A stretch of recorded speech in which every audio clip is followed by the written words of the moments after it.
Hello, everyone, and welcome to Future Nonprofit, a podcast and YouTube channel where we sit down with industry experts, both in and out of the nonprofit space, to talk about how to build and scale the nonprofits our world needs tomorrow.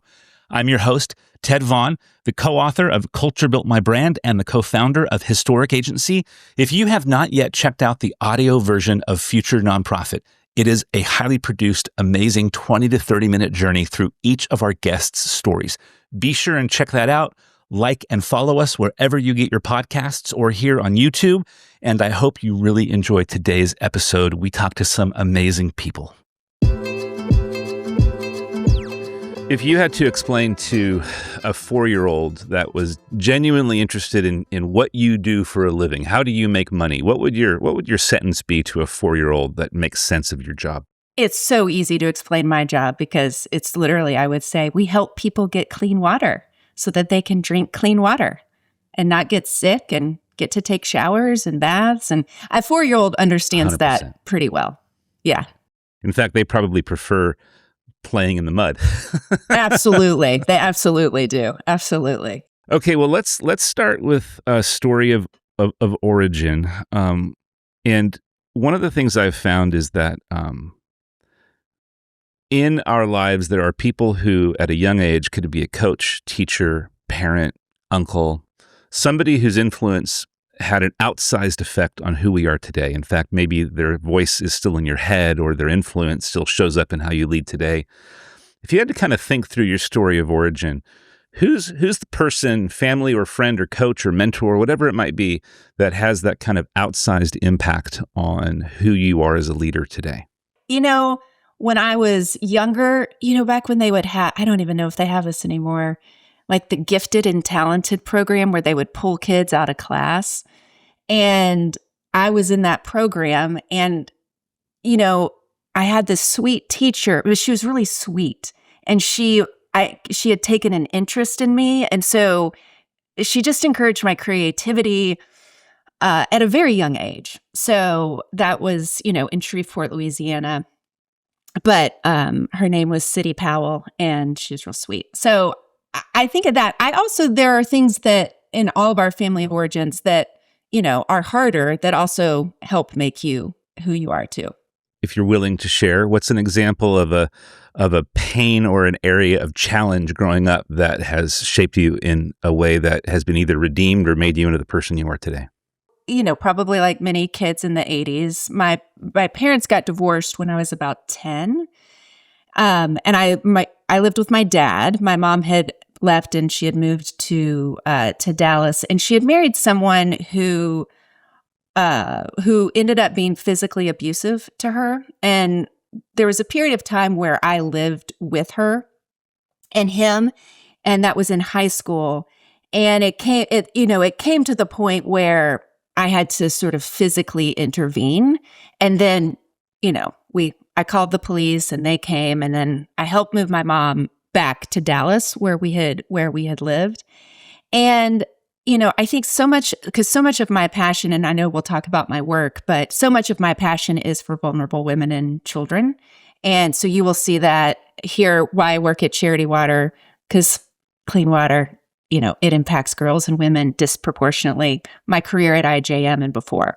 So I would say there's a lot of natural leadership that probably came through that pretty early in my life, and then a real passion for vulnerable women and children especially. When I think about my only child divorced home, in some ways I feel like my self-awareness, my ability to be a helpful consultant, workshop facilitator, do things like this, in some ways has been informed by that, by growing up in that bouncing space, there's a redemption there. I think I hear you saying the same thing. The trauma, all of that, that's not easy stuff, and it could ruin people. It could also become a superpower if you let it become the thing, whatever the word is you want to use for it, in your life. Yeah. Okay, give me the arc between story of origin, growing up, you're in what sounds like a very non-traditional situation, and your earliest thoughts of what you wanted to do for a living. I wanted to be a stunt man because I watched Lee Majors and The Fall Guy. What about you? When you were a kid, what did you want to be when you grew up? for a long time, I wanted to be a lawyer. So for a long time, I wanted to be a lawyer. And then once I got to college, I wanted to do journalism. And so I wanted to focus on print journalism. I really enjoyed the act of the writing and did that all throughout college. I went to the University of Texas. I worked at the Daily Texan. I had internships with Gannett outlets.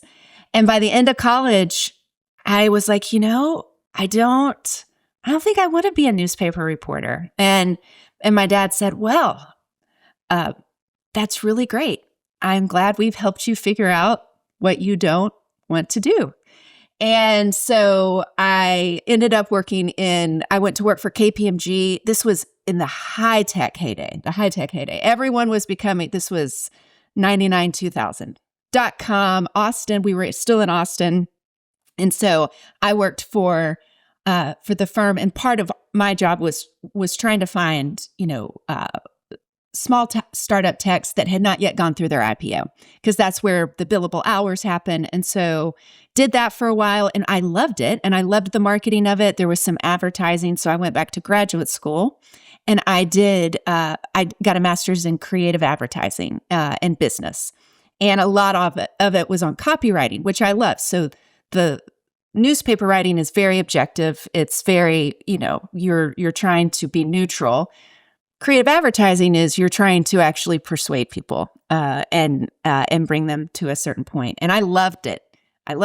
And had some internships, thought maybe I'd go work at an ad agency in New York. And then by the time I graduated grad school, realized I did not want to be a creative in an ad agency. And my dad, who was a very staple part of my life, was like, I am so glad we have helped you figure out yet again what you do not want to do as a career. But what's so great is I use those skills every day. Asking questions like you and I were talking about, asking questions, taking something that's complex and making it more simple, which is what a good journalist has to do all the time. And then really trying to figure out what parts of this resonate with the people I'm talking to so I can build a bridge of connectivity. And that's a lot of what good advertising and marketing is. There's not a day where I am not using. So Dad, if you're listening, you should just be so excited. There's not a day that goes by that I am not actually using what I learned in college and graduate school. Oh my gosh, I love that so much. I feel that way about a musician, starting my career as a musician. There's so many things about being a musician. Oh my gosh. I tap into today.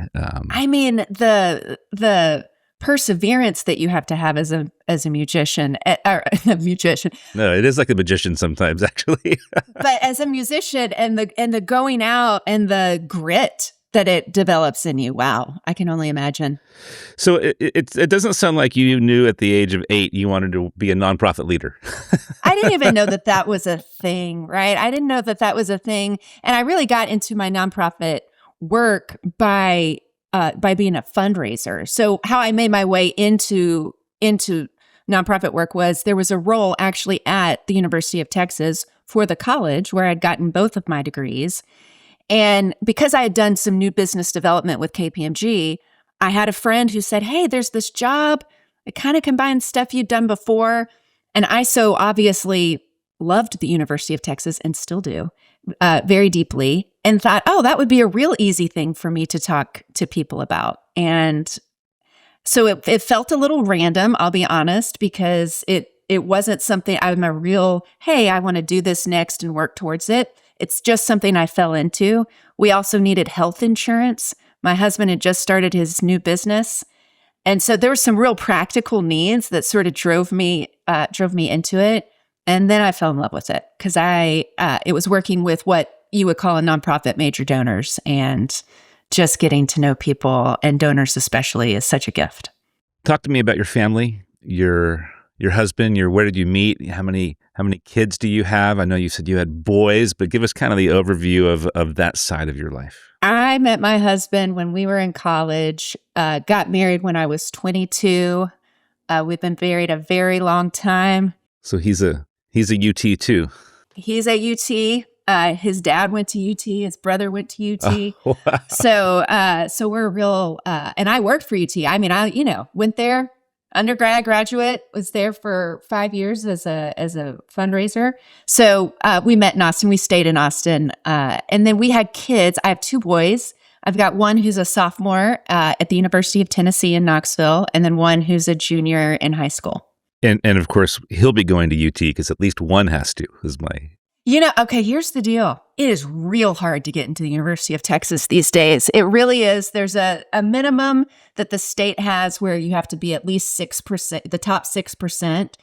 And the top 6% of any child in Texas can go to whatever Texas university they want to. So UT gets filled up pretty quick. It's pretty tricky. But, UT Knoxville, hey, UT is UT. It's great. I love it. Okay, you sound like somebody very similar to myself in that your career has found you more than you've chosen it. You didn't have this linear plan and then you're working the plan. Like my wife's a lawyer. She's been a lawyer since, and she's just worked the plan. And it's a very, in some ways, your career has found you and you've made decisions. Are you driven by an entrepreneurial energy or are you driven by a different kind of energy? Like are you a starter or are you more of a completer? Like what's the drive, the passion, the thing that organizationally pushes you? I'm not meaning it to be a cop-out if I say a little bit of both. So there's a little bit of both in there. So I worked for UT, and then I will just say that the career found me in the sense of, as a person of faith, I was like, Lord, this feels like a real random job, and I love it. And so just kind of coming to grips with, okay, I'm going to do this. And at some point I was like, hey, if I could do this for any organization. I had heard about the organization International Justice Mission, and we had given, because we had no money. This was like our peanut butter and jelly days. We didn't have a lot of money. So it was like $10. We weren't like the big givers, but we did give. And I thought, someday if I ever want to stay in this, I think I could do that for IJM. And then that launched me more into my executive career, but starting out as a fundraiser. So I would say IJM, especially, and Charity Water, especially Charity Water, is still very entrepreneurial. So just to say, I am drawn to the let's go to the edge, let's find the thing. I have a skill set, though, that really likes to bring order to chaos and simplify things as much as possible so the teams can run quickly. And there's nothing more discouraging than having big goals for big causes that's hard enough already, and then your systems are hard. And because that you actually have 100% control over. The rest we don't. I can't control the political landscape. We can't control the economic landscape. We can't control a lot, but we can control our systems and processes. So I do have a passion for making that easy for our teams to get stuff done.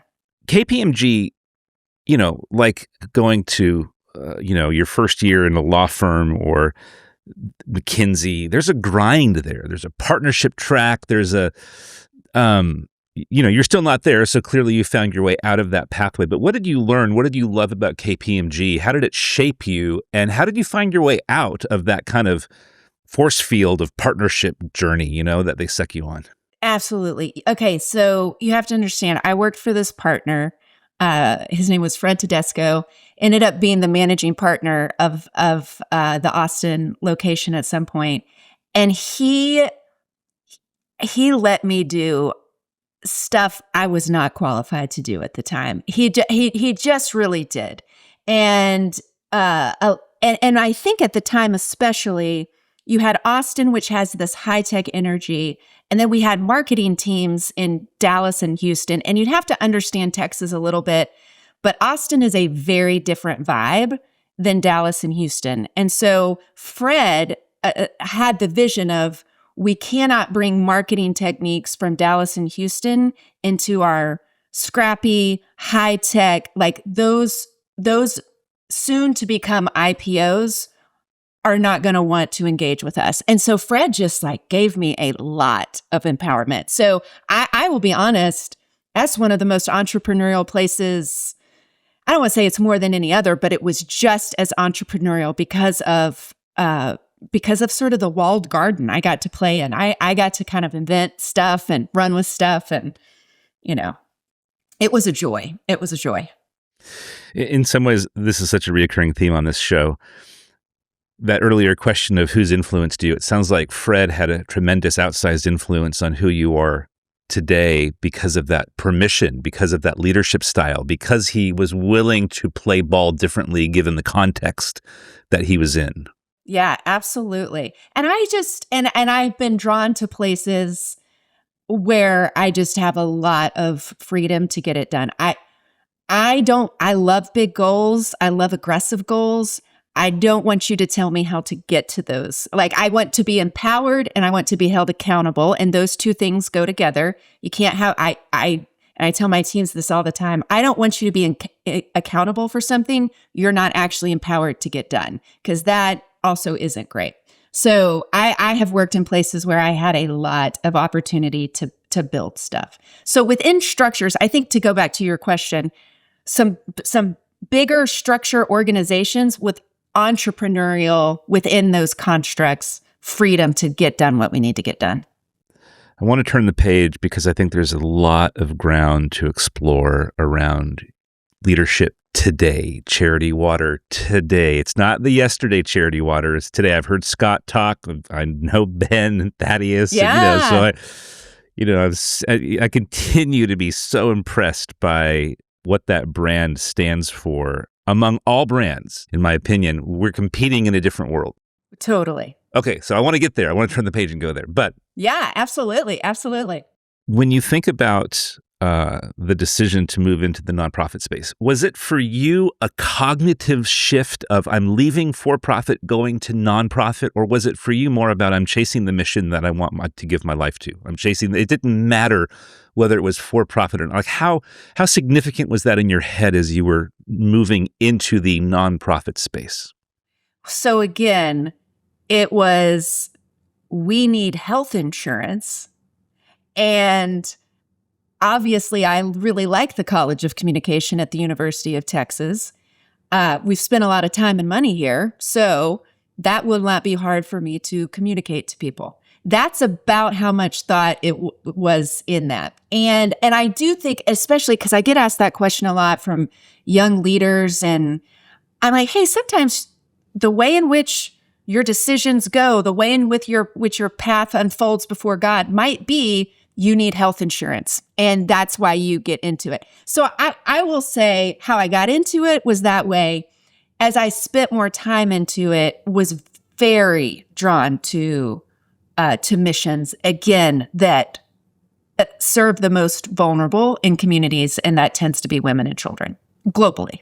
Love that. But again, you, in some ways, the path found you through you navigating life, not through some sort of linear, thought out, proactive journey. No. And in fact, I thought it was really random. So, and that bothered me because I am more like your wife in this path leads here, and it was random and I absolutely loved it. Okay, so let's focus on International Justice Mission. You were there for just shy of 16 years. Yeah. And you didn't start as president. You came in as a director, maybe a national director, and then you kind of moved your way through this amazing organization. Talk about entrepreneurial, fast-moving. By the way, my wife and I have been huge supporters, huge passion, not huge money, but supporters of IJM for, at least a decade. That's great. It's a great organization. It's really great.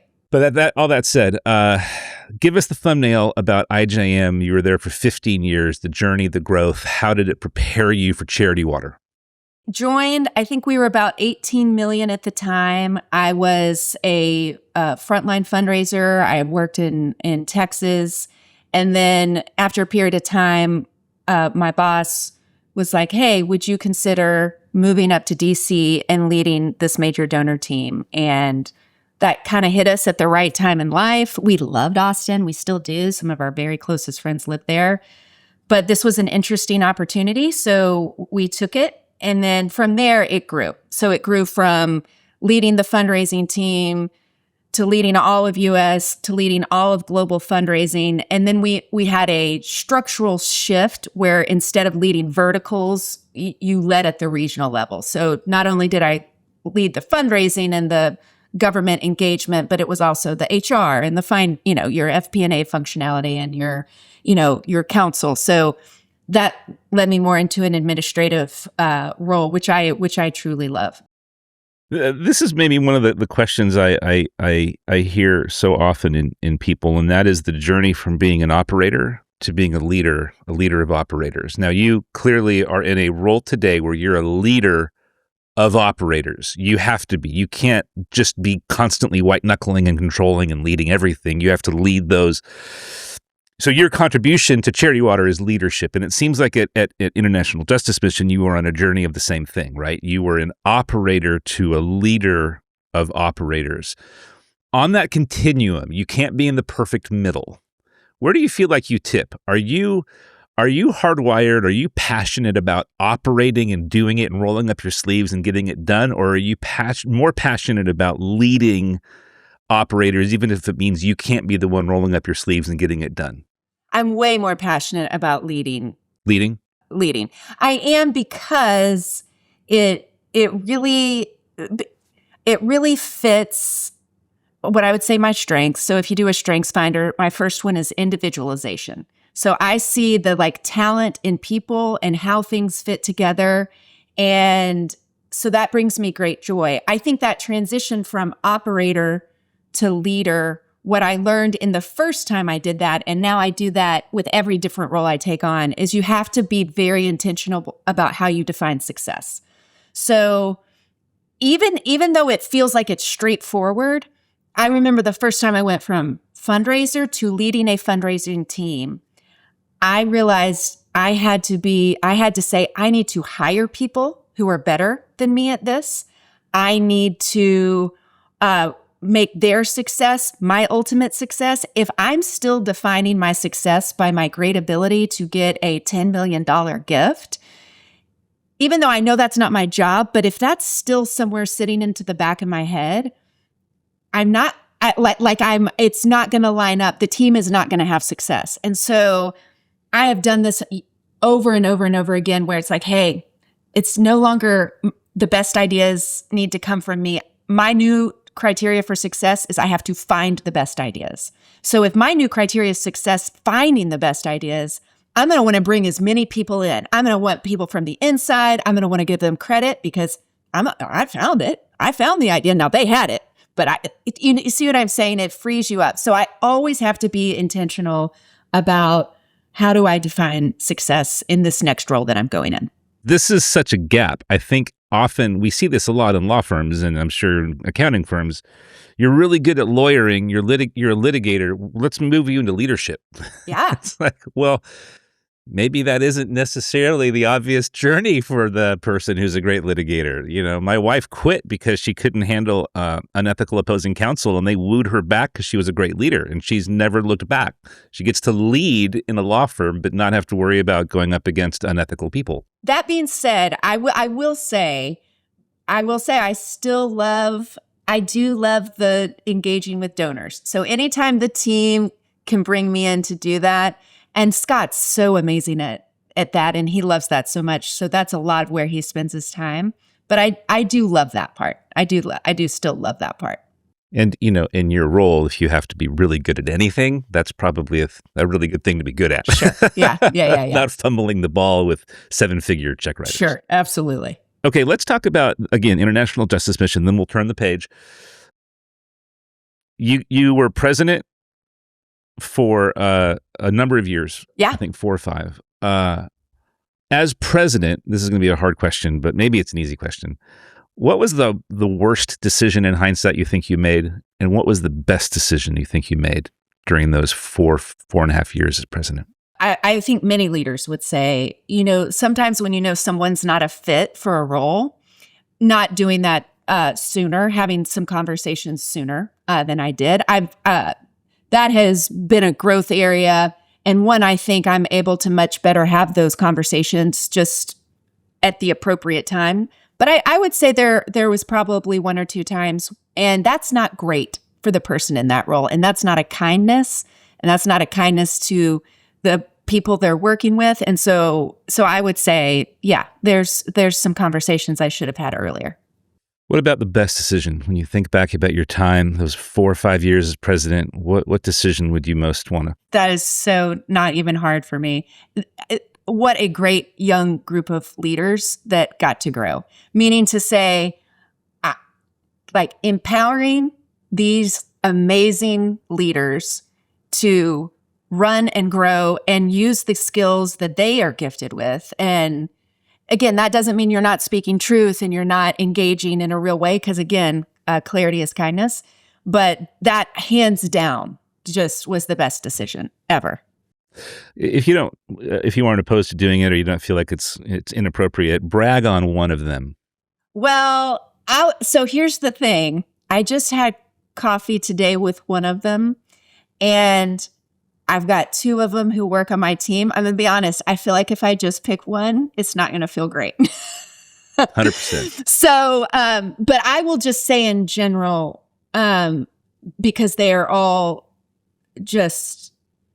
they're so great, Ted. I can't even begin to tell you. They're so great. That's the best.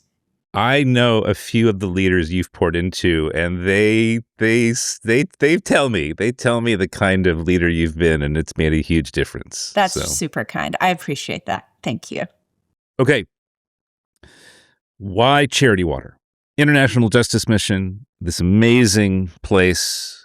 You're there for almost a decade and a half. You're at this incredible role, and now there's this amazing, somewhat crazy place called Charity Water. Sure. Yeah. What made the transition? I actually had transitioned out of IJM before I knew about the role with Charity Water. So had been with IJM. I love the work. I loved my coworkers. I just told you how much I loved my team. And I really was just feeling like, hey, I think I want new problems to solve in a new place. I just want to be challenged in a different way. And so made that switch without knowing necessarily what I was going to next. What I thought was, hey, I'm going to do some consulting for a solid year, because I had people who were reaching out to me about organizational strategy and revenue strategy. And I loved that. I'm not going to lie. I did love consulting. It was really fun. I loved the organizations I got to work with. But what I missed was team, because I love team. So I missed team because it was me. So I wasn't looking for anything. A former board member of IJM who has been, actually, he's another amazing mentor, sent a group of us to Harvard to take part of their young, sort of their potential leaders program. He not only invested money, but time. His name is Art Reimers, and he's really wonderful. He also shoots you very straight, which is also wonderful. But he had recommended me, someone was talking to him, mentioned the Charity Water job. He had said, oh, you should talk to Melissa Russell. So I had my first conversation with a recruiting firm. And then it was about 6 months of me and Scott talking periodically. And because I think I was like, hey, I've been a part of organizations where it's a big culture and it's a team and it's got this brand. And I'm not sure that I'm wanting to jump right back into that just yet. And I think Scott and certainly the board, it's a new position. It's taking a lot of the leadership of the organization. They also were taking their time, and you want to take your time because that's a big deal. So, but after a while, I came and I met the executive team, and that's probably, I think I would say Scott and I have a great appreciation and rapport with one another. We have different skill sets, but we're both 8s on an Enneagram, if you do the Enneagram. So that is helpful for us because we just speak truth with a little bit of passion, and he can take mine, and I certainly can take his. So I love that exec team. That's a great exec team. What else was it about the process for you that went, I'm the right person for this season of Charity Water? I think because I've spent a lot of time with founders, certainly with IJM. I've sat on a lot of nonprofit boards, and so I really appreciate what it takes to start something. This is the great thing. start something that no one else can see. And typically it's pretty, experts are antagonistic to the thing. So I could tell you all, about how iJam started, and people said it would never work, how Charity Water started, and the 100% model will never work. You don't want to do it that way. And so founders are really special in that they've got a lot of people telling them, they can't see something. And they know, hey, I can see this thing. I think when it comes to a growing, scaling organization, the switch that founders have to make, and honestly, it's not just founders, it's leaders. So I should probably just take that out of the founder. It's especially, I think, poignant for founders, but for any leader that has sort of grown in an area where you are no longer the person in every room. So you will have to trust people to see things that you can't see. And so that big switch for founders to say, hey, I might not be the one who sees the thing right now. That's a big transition. It's a big transition. And my conversations with Scott, because that can go either way. Scott was like, I'm not good at this part. I don't want to do this part. And here's the parts I would like to continue doing. And they just happen to meet really well. And Scott's talent is lightning in a bottle, and I want to harness that. So I don't feel weird about Scott being on stages. In fact, I'm like, let us grow your brand. Let us grow your profile. I see his skill set fitting as a part of the whole with the team. And so again, I like to win. I'm not going to lie. I like to win.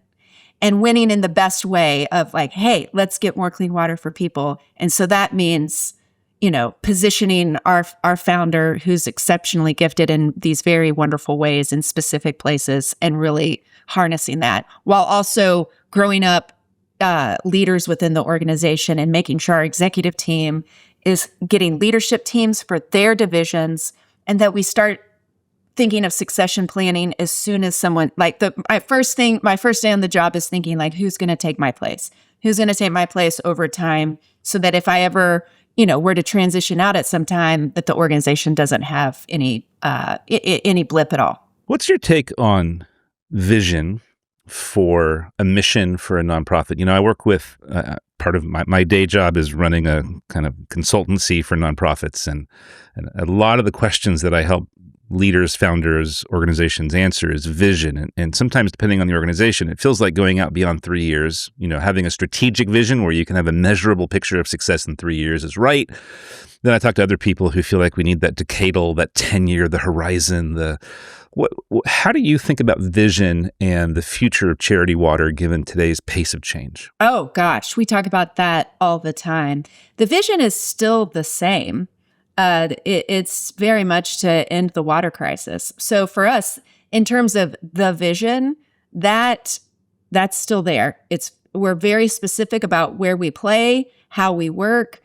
And the thing I always tell our board, Charity Water was built to scale from the beginning. It's such a gift. So even the operating model of, hey, we're going to work with people who are on the ground, who know the culture, but we're not building up heavy operations in all the places we work to do that. It's such a model that's built to scale.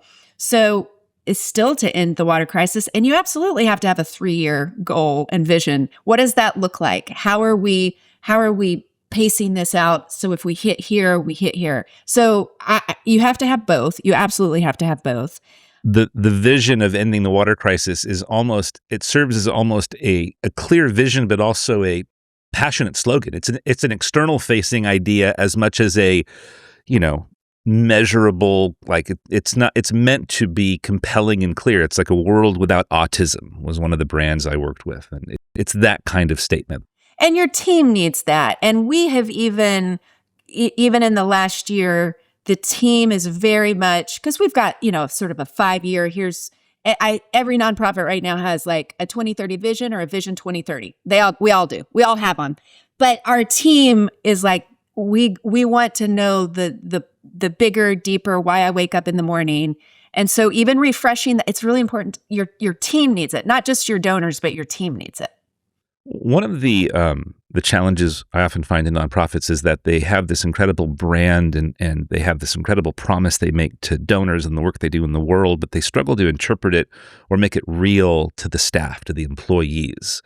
What does that look like for Charity Water to have a culture that is on brand, that understands the essentials? What are ways in which you intentionally build, steward, cultivate a culture where people feel like they're a unique, differentiated part of this cause?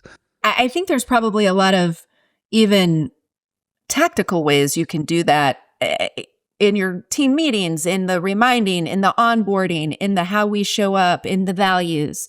But it's great you're asking this. In the last year, as we started to make some changes to achieve more of the vision, I began to realize that there actually wasn't there's a common understanding of the brand, but maybe not the ways we work together culture.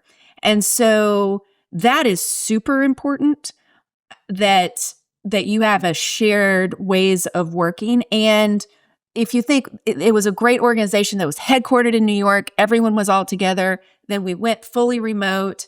And we hired new people. And so we are in the midst of actually creating our culture statement, and it's being developed from the grassroots up. What do we have now that we love? What's slowing us down? What do we want to move from? What do we want to move to? And it goes beyond your values. It really is, hey, we want to work together in this way. So we at our last staff summit led the team through an exercise. People voted. We used stickers. Everyone got a voice. Now we're distilling that, and we're about to do several iterations with staff input to get it right. And then we're going to launch that. I love it. And when it's launched, it will essentially be principles or some sort of overarching idea that becomes true for the stakeholders that are on staff. Yeah, it's going to be more of a narrative. I don't know if you've ever seen one that I have appreciated over the years is Netflix. Have you ever looked at their sort of the ways we work together?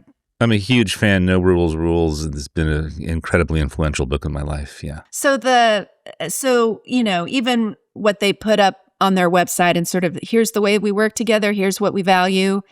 It'll be a more of a narrative in that way. I love that. Oh my gosh, So my business partner and I wrote a book about the intersection of brand and culture, and a lot of it was inspired by Netflix and all the pain that we had seen in the nonprofit space of not having that. That's so great. Okay, let's talk about innovation. So last time I was in the Experience Center and Scott was talking, he opened up the talk to this group of nonprofit leaders with the phrase, nothing seems to be working anymore. Yeah. And he's like, we used to have these kind of cause effect input outputs on advertising or on social and it feels like we're in this crazy world where just nothing's working like it used to. What's your take on that? How do you understand the current state of the nonprofit space and attention and engagement and what's Charity Water facing? How would you articulate some of the barriers? So I would say that's true for probably any nonprofit coming out of COVID. So, and I think especially pre-COVID, Charity Water, a lot of the engagement, big events, gala events, things that really spark your imagination. I mean, even when I was working at a different nonprofit, I would have donors who were like, you should have seen the Charity Water event. And I'd always be like, yeah. So great. But super cutting through sort of the noise. And I think part of that is just trying to figure out what does that now. And so that's so much what is behind our experience lab that you experienced. It's how are we bringing fresh eyes? And it's also meant to be an experimental place. So we will probably take things that we learned there and take parts and put it in an airport or put it in a pop-up. And so it's meant to be super innovative. So I think for us, I would say it's still, and that's what's great. It's just finding new ways to cut through the noise. And we're doing that, and we're starting to do that. And certainly the lab has been part of it, and we've got some great creative on the other side. but that's been the, how are we bringing people into hearing about the water crisis, into engaging, and how are we creating a very unique experience for them? We've talked a lot earlier about equipping people to lead, giving them authority with responsibility. We've talked about Charity Water, one of the most innovative nonprofits. What does it look like to have a culture to steward the soil of your organization where it's innovative, but innovative in a healthy, sustainable, productive way, not just innovative? And I think sometimes people think it's like just this haphazard, petri dish of experimentation without rules or guidance. Like, well, what is innovation versus, as you talked about earlier, systems and structure and controls? How do those two play together? I think they play very closely together in the sense of, first off, you have to have enough margin to be innovative. You have to have enough margin from a time perspective, from a money perspective, because if you have no margin on either, you're going to have to just keep doing the thing that has always worked. It's going to be hard to experiment with new things. And so again, I just give a lot of credit to the Charity Water Board and Scott. Like, there's a healthy reserve that keeps us to a place where we can keep trying to be innovative. I think the key there is testing, especially on the innovative side. You test and then you invest. You test and then you invest. You test and then you invest more.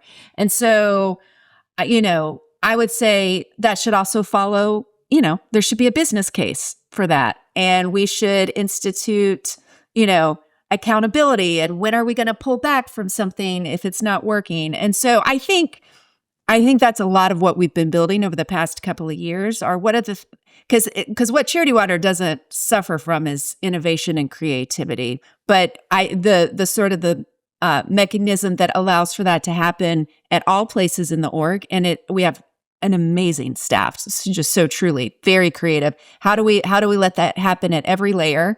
And then, are we creating enough margin for that? And are we holding people accountable? Because you actually have to be accountable to results as well. I often look at this term philanthrocapitalism through an interesting lens. Have you heard that term before? It's for-profit brands competing on mission, and often better than nonprofit brands, right? Ben and Jerry's, Patagonia, Tesla, Patagonia, absolutely. fill in the blanks, right? Tony's Chalk.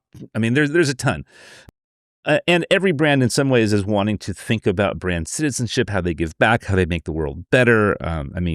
So in some ways, I don't feel like nonprofits compete in a different world. We're all competing for, right? Very, very few people, very few millennials or Gen Z I talk to really understand or care about the tax status of the organization. They just want to change the world. And if they can do that through buying Patagonia, they will. Do you look at Charity Water through that lens? Like, talk to me about Charity Water's brand and its position in the world as a brand of influence, and who you see its competition or how you see it growing, and the way it plays given its influence in its space. Yeah, I think, because again, it comes down to people's time and their awareness, and you are absolutely competing against big brands. It's not, it's like you said, a nonprofit is just a different tax status. And so I think especially anyone who competes for time and awareness is a competitor in that sense, right? So at the broadest sense, how are you cutting through? How are you getting attention? And you could have a lot of different competitors on that. And so I will say the things that have rung true from Charity Water from the beginning, and I cannot begin to impress upon anyone who's listening to this, and to you especially, how serious we take the brand promise of transparency and the 100% model. It is very serious. So there's a few things that we don't play around with, and we make sure that those are so solid. So even if we were innovating, it's like the transparency, the 100% model, these are core to who we are, caring well for our donors. And that is still, like, that's not going to change as a part of our brand. And so I think again, anyone's your competitor who's getting time and attention. And I think for us, our unique selling point is still the core of who we are. I think we just have to come up with more and innovative ways to get that message into people in front of people. Well, next question for me is around this idea of holding the vision tightly and holding methodology or strategies loosely. Like the vision matters. In some ways, the transparency in what you just said feels like it's core to who we are. It's not something we hold loosely. We hold that very tightly, and we don't see that changing in 3, 5, 8 years. When you think about the future of Charity Water and what might need to be shifted or changed, are there any obvious places that you think, in 3 to 5 years, I would suspect X, Y, or Z is different about Charity Water? So first off, I think one of the things that I feel very passionate about is there's more than one way to do something. Just to say there's no one way to accomplish any goal. There's no one way to do a structure. There's no one way to build systems. There are ways that might be better than others or fit better at certain times, but and I would say any leader who's telling you, I've got the one way you should do stuff, that's not true. There's a lot of ways to do things. So I would say for Charity Water, here's the thing. What I don't think people realize, we have this amazing monitoring and evaluation program. And we are adopting, what is called HWISE, which is the water insecurity metrics.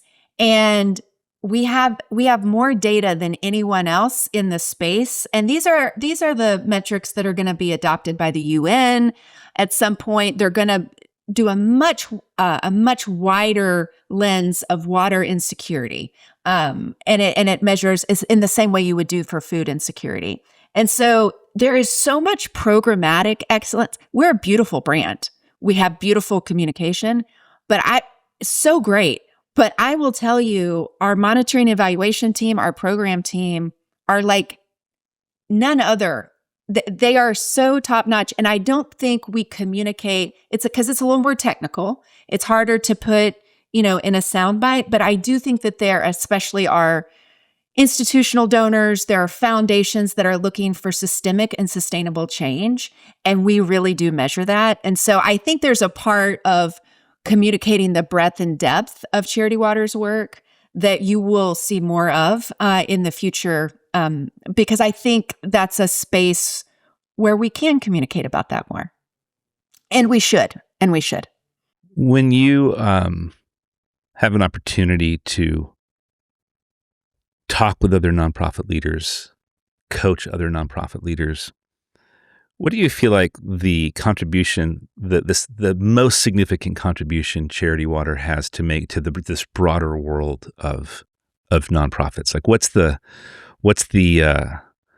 export? Like, if you could bottle it and you could give it away to people and it would make a difference, what is it? What would the aspect of, I can think of so many things, but for you, what would be the thing that you would most want to bottle and export or inject into other nonprofits that Charity Water offers or has taught? This is great. It's not going to be probably the answer you might be looking for. I love it. But it's going to be the true answer. So this was such a there was one question that I had for Scott that if he didn't answer it in the way I was hoping he would, it would have been a deal breaker. And it really is about the scarcity of resources and how do you view other nonprofits? Meaning to say, do you view, like, when another nonprofit succeeds in their campaign, when they succeed in their fundraising, how do you hold that? Is it scarcity? Is it like, I wish we would, or is it, that was awesome. Good for them. People need clean water. People also need food. They also need a roof. They also need to be safe. How do we hold our relationship with other nonprofits? And there's zero separation in how Scott and I hold that, cheering other people on. And so that may not be, it's such an internal way that we work, of even in how we talk with our donors. Like, if our donors are interested in another nonprofit's work, like, I will absolutely say, let me make the connection, or let us talk about it, or they're so great. Absolutely.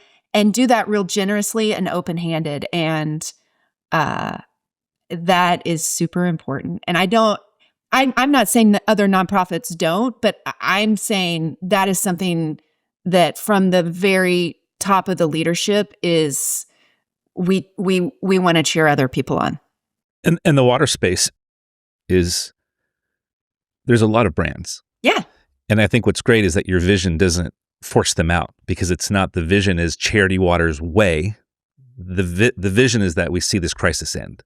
Yeah, absolutely. And there's like, we don't focus in urban areas. That's not where we play. We are very specific about the places and the spaces that we play so that we can do the biggest and the best in terms of our impact. So absolutely. In 5 years, do you see your revenue model diversifying or shifting or changing? Not necessarily. So I'll be honest, even before USAID and donor governments pulled out, we had gone through a real, hey, is this a space, given all of the technical programmatic awesomeness that is happening over here? And we went through that process and we said, no, it doesn't actually fit with where we are and how we're doing. So, that's not necessarily an option for organizations right now, but we had still said, hey, we really mainly want to engage, certainly with some institutions, but in the private donor side. And we do have a healthy mix of monthly donors and of major donors. And I see it absolutely growing. I don't necessarily know if I see the streams themselves changing dramatically. You're not going to embrace social enterprise or other types of models that... Not that I know of right now, but I will say Charity Water is an organization that will absolutely consider whatever.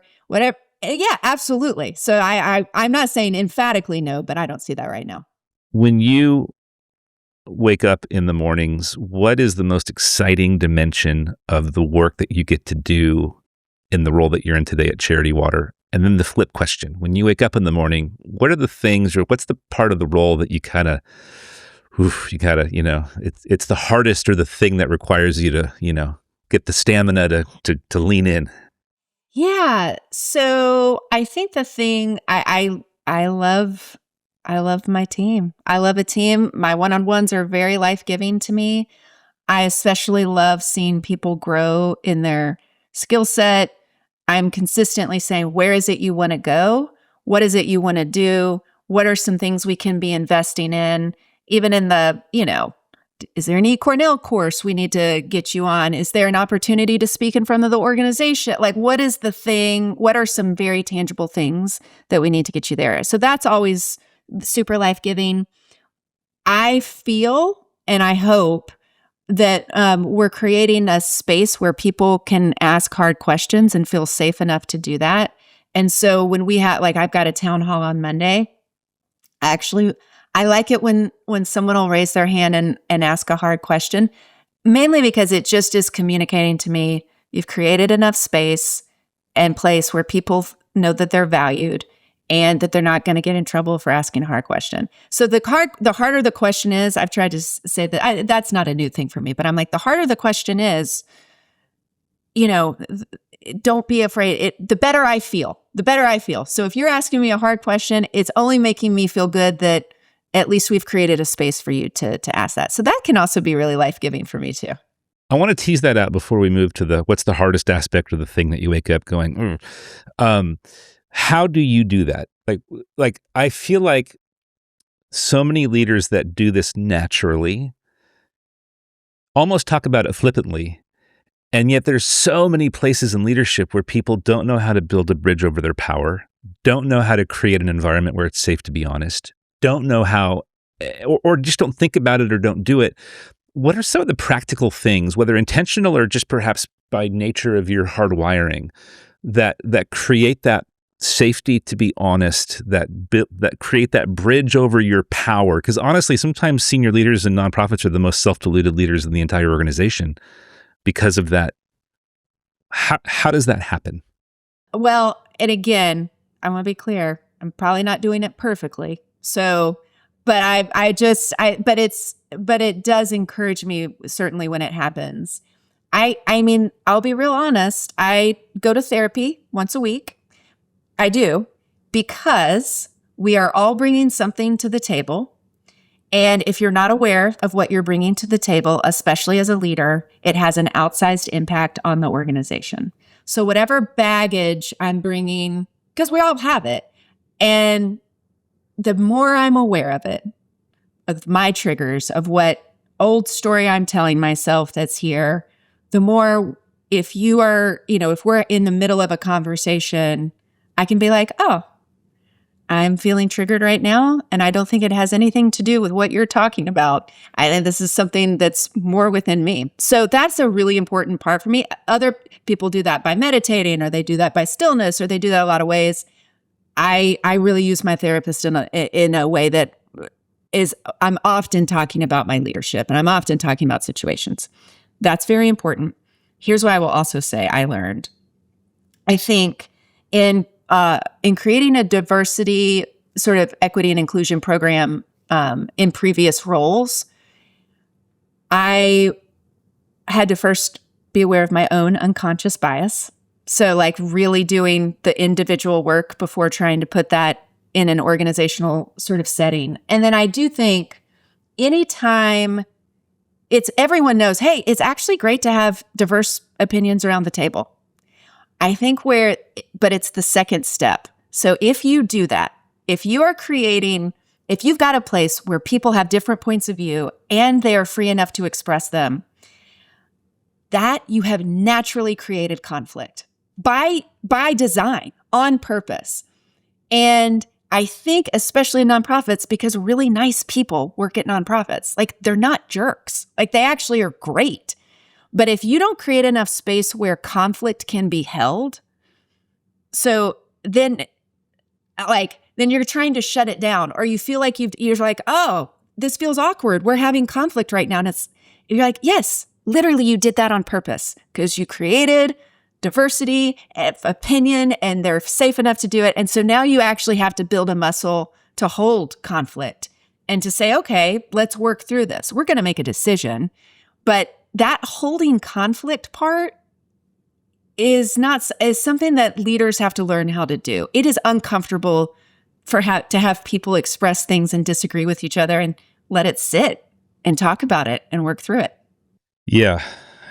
I've led teams where the motto was the best idea wins, not the right department or the right person who should have the idea. The best idea wins regardless of work. In fact, the best thing you can do is be the person who goes, man, that is the best idea. And it likely you would have thought it'd come out of our department, but it's not. It's coming over here. But we see that. And that's a little bit what I was saying before. We've taken sort of the best idea wins to our goal of success is we find the best idea. So if the best idea isn't coming from you, that's okay, because your job was to find it, and we find it together. And so that's part of, then everyone's a lot more open.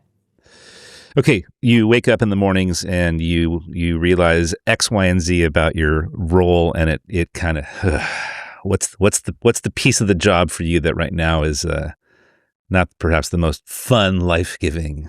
I think, I mean, this is not going to be an overly sensational answer, but any day where it's jam-packed in back-to-back Zoom meetings is not life-giving for me. And so that's just more of an executive administration, making sure you're creating enough space to have that creative time. So that's when it can wear on me a little bit. I want to tease that really quickly. There's few brands wrestling, carrying, stewarding as much as Charity Water. So the fact that you are talking about margin and that you don't love back-to-back Zooms, how do you find time to be the best version of you, and at what cost? What's the cost that comes with that? So as an organization, we have no meeting Fridays. So there's a whole day. And you might have something that you have to talk about with someone, but you're not scheduling meetings on Fridays. So Fridays is just institutionally, we certainly build that in. I think for me, if I'm feeling that way, like even yesterday, I was like, you know what? I don't actually need to be in this meeting. I don't need to be in it. This person can handle that meeting. I'll take it off my calendar. And so I do think for me, trying to look at as best, hey, what do I need to be in? And sometimes I want to be in. I want to learn in the meeting, and that's great too. But if I'm feeling like scrunched in my margin, I will start to peel things off to create that space. Because again, you have such an outsized impact on the organization when you're not, there is that sort of stewardship of power of being more aware. My baggage has an outsized impact. If I'm, worn down and not being creative and feeling edgy, like that will have an outsized impact. And so you got to take that a little bit more seriously, as I think in any leader. I'm a firm believer that in an organizational culture, the supervisory dynamic is the front lines of development, right? You can, everybody's reading a Patrick Lencioni book, great. Everybody's got, we have Starbucks cards or whatever it is, all that's great. But at the end of the day, my experience of my supervisor is really where culture comes alive.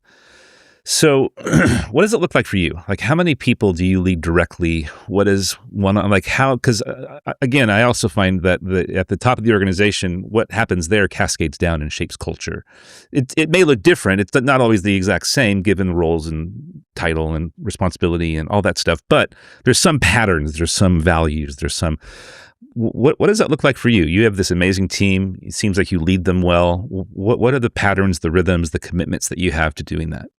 So I do like a Patrick Lencioni meeting schedule. We do it. We don't do the daily stand-up, but we do the weekly tacticals. We try to do the monthly. We absolutely do the quarterly offsites. So, and I think especially in a remote environment is very important. Right now I have an opening on the executive team, so we're looking to hire. So I'm leading the finance team alongside another finance leader in the interim.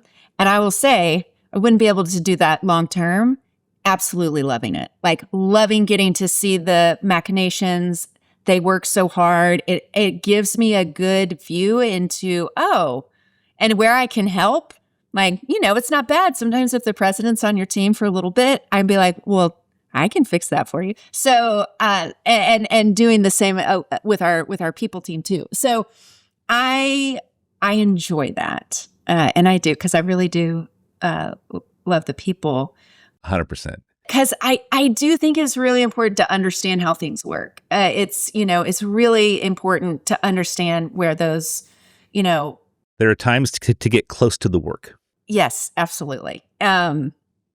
So I really enjoy that. I think the biggest thing we are doing is with our executive team and also our leadership team. It's the leaders of their teams, right? Each division, like what's the leadership team of that division? And it's really fostering having the real conversations. And again, and doing those certainly in respectful ways. But again, there's just so few people who want to be mean who work at nonprofits. And so just really practicing having the authentic, vulnerable conversations so that we can get to the bottom of the thing and do that as quickly as possible so our teams aren't suffering in the interim. If we invited one of the people that you directly report and supervise, what would they say is your greatest contribution to their role and their function within the organization? I think they would say encouraging them and to get the leaders they need. So I say to them, listen, I've got a great executive team. I do. You're great. And you need to have that same thing.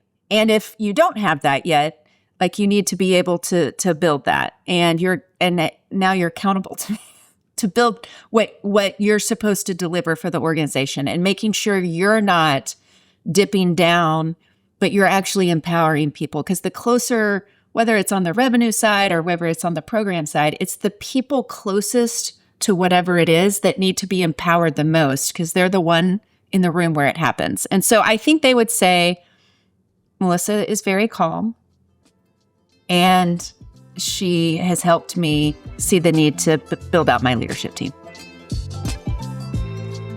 For more stories from experts in the industry and to learn how to take your nonprofit into the future, like this video, subscribe to our channel and podcast, and visit makehistoric.com/insights.